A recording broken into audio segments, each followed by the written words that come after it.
Praise the lord. Good morning. ఘన కార్యాలు చేయగల దేవుడు, గనుడైన దేవుడు, మనము సేవిస్తున్న రక్షకుడు ప్రభువైన యేసుక్రీస్తు. కనుక పరిశుద్ధుడైన దేవుడు మరొక శ్రేష్టమైన వాగ్దానాన్ని ఉదయకాల సమయంలో నీ కోసం సిద్ధపరిచాడు.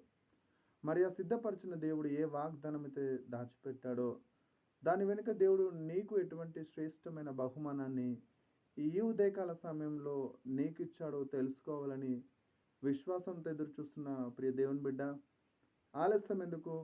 ప్రతిరోజు దేవుడు ఏదో ఒక రీతిగా మాట్లాడి నీ ఆత్మీయ జీవితానికి కావలసిన వాగ్దానాన్ని ఆయన పరలోకం నుంచి నీకు పంపించి నిన్ను అన్ని విషయాలు ధైర్యపరుస్తున్న ప్రభువును మరింతగా నువ్వు తెలుసుకోవాలి అనుకుంటే ఖచ్చితంగా ఈ పరిశుద్ధ గ్రంథాన్ని ప్రతిరోజు ధ్యానించాలి. ప్రతిరోజు నీవు ఒక స్నేహితుడితో మాట్లాడినట్టుగా, ఒక తల్లితో ఒక తండ్రితో నువ్వు మాట్లాడిన రీతిగా నీవు గనుక ఈ సర్వాన్ని సృష్టించిన సృష్టికర్త అయిన యేసుక్రీస్తు ప్రభుల వారితో కూడా ప్రతిరోజు నీ యొక్క సహవాసాన్ని, నీ ఫెలోషిప్ని కనుక నీవు మరింతగా పటిష్టము చేసుకుంటే, దాన్ని మరింతగా బలపరుచుకున్నట్లయితే నీ ద్వారా అనేకులు ఆశీర్వదించబడతారు. నీవు కూడా వ్యక్తిగతంగా దేవుని సన్నిధిలో మరింతగా బలపరచబడతావు అనటంలో ఎటువంటి సందేహం లేదు ప్రియ దేవుని బిడ్డ. కనుక ప్రతిరోజు తన భద్రతను, తన కాపుదలను, తన సన్నిధిని, తన యొక్క సంతోషాన్ని మనకు అనుగ్రహించి నడిపిస్తున్న దేవుడు సజీవుడు. ఆయన ఎవరో కాదు, ప్రభువైన యేసుక్రీస్తు. ఆలస్యం ఎందుకు? ఈరోజు కూడా మరొక శ్రేష్టమైన వాగ్దానాన్ని ధైర్యపరచడానికి, నిన్ను తన సన్నిధానంలో మరింతగా ఆయనకు దగ్గరగా చేసుకోవడానికి పరిశుద్ధుడైన దేవుడు అతి శ్రేష్టమైన వాగ్దానాన్ని నీ కోసం పంపించాడు. ఆలస్యం ఎందుకు? పరిశుద్ధ గ్రంథాలు తెరుచుకోండి.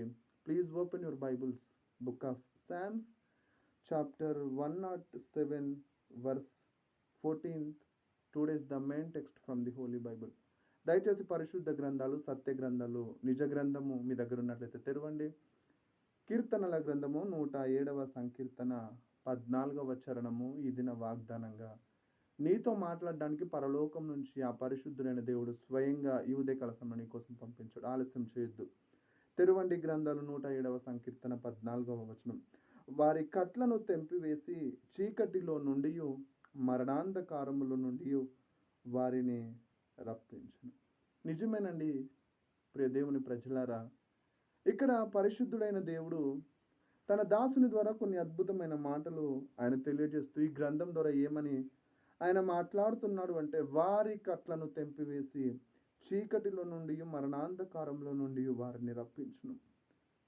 నిజమే, ఒకప్పుడు మనము కట్టు బానిసలుగా చీకటిలో మరణాంధకారంలో సాతానుగాడి హస్తాల్లో సాతానుగాడు వేసిన ఉచ్చులో మనందరము నిజంగానే అందులో మనము బంధించబడ్డాము. ఎప్పుడైతే ఆదిమ పితరులుగా పిలువబడుతున్నారో, ఆదిమ మానవులుగా పిలువబడుతున్నారో, మొట్టమొదటి ద్వారా తన స్వరూపంలో చేయబడిన ఆదాము హవ్వలు ఎప్పుడైతే దేవుణ్ణి ధిక్కరించి, దేవుణ్ణి ఎదిరించి సాతానుగాడికి లోబడి లొంగిపోయారో, ఆటోమేటిక్గా వారికి వారుగా కొన్ని బంధకాలను సిద్ధపరచుకున్నారు. ఆ బంధకము ఏమిటంటే పాపము అనే బంధకము, చీకటి అనే బంధకంలోకి వారికి వారుగా వెళ్ళి ఉచితంగా మరి వారి యొక్క కష్టాలను కొని తెచ్చుకున్నట్టుగా మనం చూస్తున్నాం. ఎప్పుడైతే సాతానుగాడు సర్ప రూపంలో ఆ రోజు ఏదెను వనంలోకి వచ్చి వాడు హవ్వను మోసపుచ్చి, హవ్వతో పాటు ఆదామును మోసపుచ్చి వారిని దేవుని మహిమ నుంచి వారిని తప్పించేసి, మహిమను వాడు తొలగించి వేసి వారిని పాపాత్ములుగా చేసి వారు కలిగి ఉన్న ఆ పరిశుద్ధతను కోల్పోయి పాపాన్ని మూట కట్టుకొని వారు పతనావస్థకు వెళ్ళినట్టుగా మనం చూస్తున్నాం. కారణం ఏమిటంటే సాతానుగాడు పెట్టిన ఆ ఉచ్చులోకి వారు వెళ్ళిపోయి కష్టాలను, నష్టాలను కొని తెచ్చుకున్నట్టుగా మనం చూస్తున్నాం. ఈరోజు కూడా అనేక మంది ఆత్మీయ జీవితాల్లో కూడా వారికి వారిగా కష్టాలు కొని తెచ్చుకుంటున్నారు. వారికి వారుగా పాపాన్ని, వారికి వారిగా మరణాన్ని, వారికి వారిగా ఎన్నో భయంకరమైన పరిస్థితులను వారు తెచ్చుకుంటున్నారు. కారణం ఏమిటంటే దేవుని సన్నిధానంలో పరిశుద్ధంగా, యథార్థంగా జీవించిన వారు ఆ దేవుణ్ణి మర్చిపోయారు. ఆ దేవుని విడిచిపెట్టి ఆ రోజు ఏదెను వనంలో ఏ విధంగా సాతానుగాడు వేసిన ఉచ్చులోకి ఆదిమ పితరులు ఆదాము హవ్వలు ఏ విధంగా వెళ్ళి మరణాన్ని, పాతాళాన్ని కొని తెచ్చుకొని చివరికి వారు కలిగి ఉన్న మహిమను కోల్పోయి వారు నిరంతరము జీవించాల్సిన వ్యక్తులు ఒక అవిధేయత ద్వారా వారు మరణాన్ని తెచ్చుకొని వారు చావుకు దగ్గరైనట్టుగా మనం చూస్తున్నాం. కారణం ఏంటంటే అవిధేయత. ఈరోజు దేవుని మాటలు వింటున్న నీవు కలిగి ఉన్న ఈ బంధకాల నుంచి, నువ్వు కలిగి ఉన్న ఈ కట్ల నుంచి విడిపించబడాలి అంటే నువ్వొక సత్యము గ్రహించాలి. ఏమిటా సత్యం అంటే, నీవు కలిగి ఉన్న ఆ మరణపు ఊబి నుంచి, కలిగి ఉన్న పాతాళపు ఊబి నుంచి, చీకటి నుంచి, కష్టాల నుంచి, ఇరుకు ఇబ్బందుల నుంచి నువ్వు బయట పడాలి అంటే, నువ్వు ఖచ్చితంగా గ్రహించాలి వీటి నుంచి విడిపించడానికి ఒక సమాధానము కానీ, ఒక జవాబు గానీ నాకేమైనా ఉంది అని చెప్పేసి నీవు గనుక విశ్వాస జీవితంలో దాన్ని గనుక వెతికినట్లయితే ఖచ్చితంగా ఈ పరిశుద్ధ గ్రంథము సెలవిస్తుంది. యేసుక్రీస్తుని ఎవరైతే వెంబడించి ఆ ప్రభు నా కోసం మరణించాడు. మరణించడమే కాదు ఆయన సమాధి చేయబడ్డాడు. సమాధి చేయబడమే కాదు మూడవ దినము మరణాన్ని జయించి మృత్యుంజయుడిగా తిరిగి లేచాడు. లేవడమే కాదు ఆయన నా కోసం పరలోకాన్ని సిద్ధపరుస్తున్నాడు. ఆ తరువాత తన దూత పరివారంతో ఈ భూమి మీదకొచ్చి మరలా నన్ను తీసుకెళ్తాడు అని నీవు గనుక విశ్వసించి ఈరోజు ఈ ఉదయకాల సమయంలో పరిశుద్ధ గ్రంథంలో నుంచి కీర్తనల గ్రంథము 107వ సంకీర్తన 14వ వచనము ద్వారా దేవుడు నాతోనే మాట్లాడుతున్నాడు.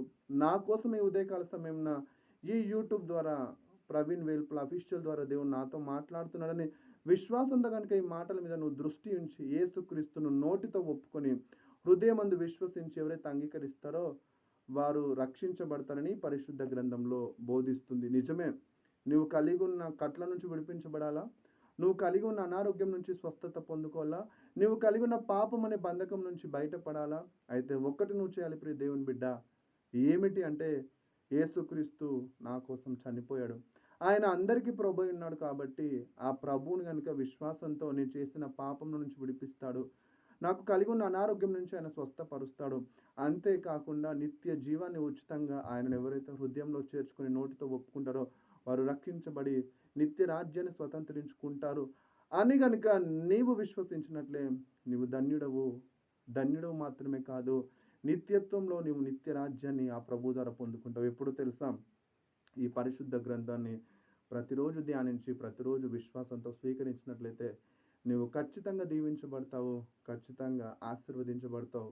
ఏ విధంగా ఆశీర్వదించబడతావు అంటే వారి కట్లను తెంపివేసి, అంటే నీవు కలిగి ఉన్న శాపము, మరణము, అంధకారము, చీకటి, పాతాళం అనే కట్ల నుంచి యేసుక్రీస్తు సిలువలో వాడి తలను శీఘ్రంగా చితక తొక్కి నీకు విజయాన్ని ఇచ్చి చీకటిలో నుండి మరణాంధకారంలో నుండి వారిని రప్పించాడు. ఎక్కడికి రప్పించాడు తెలుసా? నిత్యత్వం అనే పరలోక రాజ్యానికి ఆయన హక్కుదారుడిగా చేసి నీకు జవాబునిచ్చి ఆయన నిలబెట్టినట్టుగా మనం చూస్తున్నాం. మరి రోజు ఏ కట్లయితే నిన్ను బాధ పెడుతున్నాయో, ఏ కట్లయితే నిన్ను బలహీనపరుస్తున్నాయో, ఏ కట్లయితే నిన్ను భీతికి గురి చేస్తూ నిన్ను నీకుగా చేయకుండా అశాంతి అసమాధానాన్ని గురి చేస్తున్న ప్రతి కట్ల నుంచి విడిపించడానికే 2024 సంవత్సరాల క్రితం నజరేడైన యేసుక్రీస్తు ఈ భూమి మీదకి వచ్చినట్టుగా చూస్తున్నాము. రావడమే కాదు ఆయన ద్వారానే రక్షణ నీకు అనుగ్రహించబడిందని విశ్వాసంతో ఈరోజు నోటితో ఒప్పుకున్నట్లయితే నువ్వు రక్షించబడతావు. నీ ద్వారా పరలోక రాజ్యంలో సంతోషము, సమాధానము, యేసుక్రీస్తు చేసిన ఆ సిలువ బలియాగానికి నీవు గనుక నీ జీవితాన్ని అప్పగించుకొని నీవు గనుక యేసుక్రీస్తు వైపు చూసినట్లయితే నిత్యరాజ్యాన్ని పొందుకుంటావు.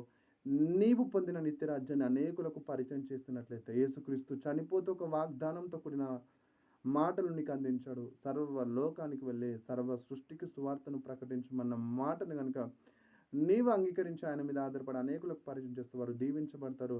వారి కట్ల నుంచి వారు విడిపించబడతారు. వారు చీకటి నుంచి, మరణం నుంచి విడిపించి ఉచితంగా యేసుక్రీస్తు అనుగ్రహించిన నిత్యరాజ్యాన్ని పొందుకుంటారు. కనుక ఆ సత్యాన్ని నీవు ఈ దినం నుంచి తెలుసుకున్న నీవు అనేకులకు పరిచయం చేస్తావు కదా. పరిచయం చేసిన నీవు అనేకులకు ఆ వాక్యాన్ని ప్రకటిస్తూ ప్రభువును అక్కడికి అనేకులకు సిద్ధపరచాలని మనస్ఫూర్తిగా కోరుతున్న మీ సహోదరుడు ప్రవీణ్ వెల్పుల. కనుక ఈ వాక్యాన్ని అనేకులకు పరిచయం చేసి నీవు కూడా పరలోకంలో బహుమానాన్ని అధికం చేసుకుంటావు కనుక ప్రార్థన చేసుకుంటాం. మహాపరిశుద్ధుడా మీకు వందనాలు. ఈ ఉదయకాల సమయంలో ఎంతమంది బిడ్డలైతే తాము కలిగి ఉన్న ఆ బంధకంలో నుంచి, ఆ కట్ల నుంచి నా దేవుడు నన్ను విడిపిస్తాడు, చీకటిలో నుండి, మరణంలో నుండి ఆయనను తప్పిస్తాడు అని ఎంతమంది బిడ్డలైతే విశ్వాసంతో నోటితో ఒప్పుకున్నారో వారు దీవించబడుదురు గాక, వారు ఆశీర్వదించబడుదురు గాక యేసునామములో. ఎంతమంది అయితే వృద్ధంతో ఈ మాటలు అంగీకరించారో వారిని రక్షణలోకి, నిత్యత్వంలోకి నడిపించి మీరే మహిమ పొందమని ప్రత్యేకంగా ప్రార్థిస్తున్నాం. నూతనంగా ఎవరైతే ఈ మాటలు వింటున్నారో వారి హృదయంలో యేసుక్రీస్తును అంగీకరించుదురుగాక. నిత్యరాజ్యం వైపు వారి అడుగులు వేయుదురుగాక చేస్తున్నాము. ముఖ్యంగా ఈ దినము బర్త్‌డేస్, వెడ్డింగ్ యానివర్సరీ చేసుకుంటున్న ప్రతి ఒక్కరిని దీవించి మీరే మహిమ పొందమని ప్రార్థిస్తూ, మరొకసారి ప్రభు ఈ ఉదయకాల సమయంలో ఎంతమందైతే పనులు, ప్రయాణాలు, ప్రయాసకు, పరిచర్యకు సిద్ధపడుతున్నారో వారిని ప్రత్యేకంగా నీ దిన వాగ్దానం చేత వారిని నడిపించి, ఈ దినమంతా కావాల్సిన శక్తిని, బలమును అనుగ్రహించి వారిని నడిపించి మీరే మహిమ పొందమని, మహాగణుడు, మహోన్నతుడు, కట్ల నుంచి విడిపించి, మరణం నుంచి విడిపించి, అంతేకాకుండా చీకటిలో నుండి విడిపించి నిత్యరాజ్యాన్నిచ్చిన యేసు శక్తిగల నామాన్ని బట్టి ప్రార్థించి పొంది ఉన్నాము తండ్రి. ఆమెన్. Praise the lord. మీ సహోదరుడు ప్రవీణ్ వేల్పుల. ఈ యొక్క వాగ్దానాలను ప్రతిరోజు అనేకులకు పరిచయం చేస్తారని మనస్ఫూర్తిగా కోరుతూ, కష్టమైన, ఇబ్బందైన ప్రభు కోసము ఎంతో ప్రయాసతో ఈ పరిచర్య జరగడం జరుగుతుంది. ప్రార్థించండి, సబ్స్క్రైబ్ చేయండి, షేర్ చేయండి, అనేకులకు పరిచయం చేయండి. God bless you. Good morning. Praise the lord.